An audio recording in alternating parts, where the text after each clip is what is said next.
Viewers, যারা ব্যবসা করেন কিংবা করবেন বলে ভাবছেন তাদের জন্য দারুণ একটি সুখবর। থ্রি পিস বাঙালি মেয়েদের জন্য একটি অপরিহার্য পোশাক। ধর্ম বর্ণ নির্বিশেষে সকল বাঙালি মেয়েরা থ্রি পিস পরিধানে অভ্যস্ত। যুগের সাথে তাল মিলিয়ে থ্রি পিসের ব্যবসা একটি লাভজনক ব্যবসা, কারণ থ্রি পিস প্রতিনিয়ত আপডেট আসে এবং মেয়েরা নিত্য নতুন জিনিস পছন্দ করেন।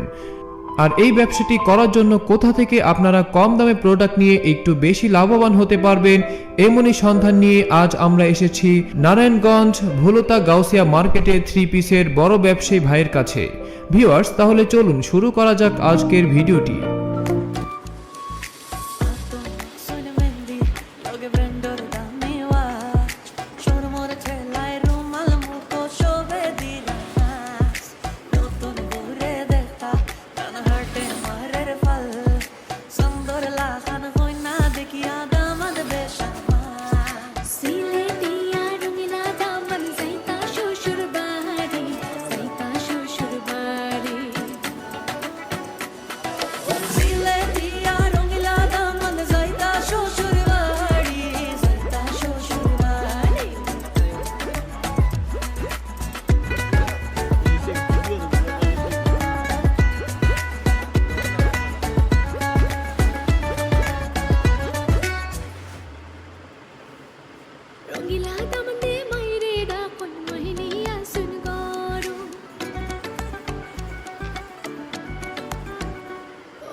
Rangila